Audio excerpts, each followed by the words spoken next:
اعوذ باللہ من الشیطان الرجیم بسم اللہ الرحمن الرحیم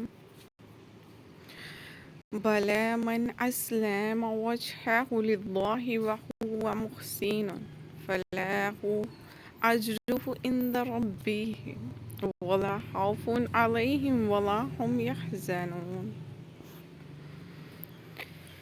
ہاں کیوں نہیں، جس نے اپنا منہ جھکایا اللہ کے لیے وہ نیکوکار ہے، تو اس کے رب کے پاس ہے، وہ انہیں کچھ اندیشہ ہو اور نہ کچھ غم۔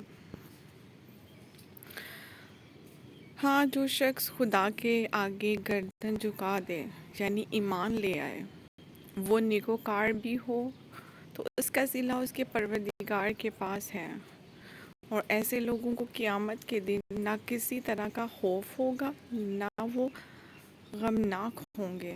صدق اللہ العلی العظیم۔ جزاک اللہ۔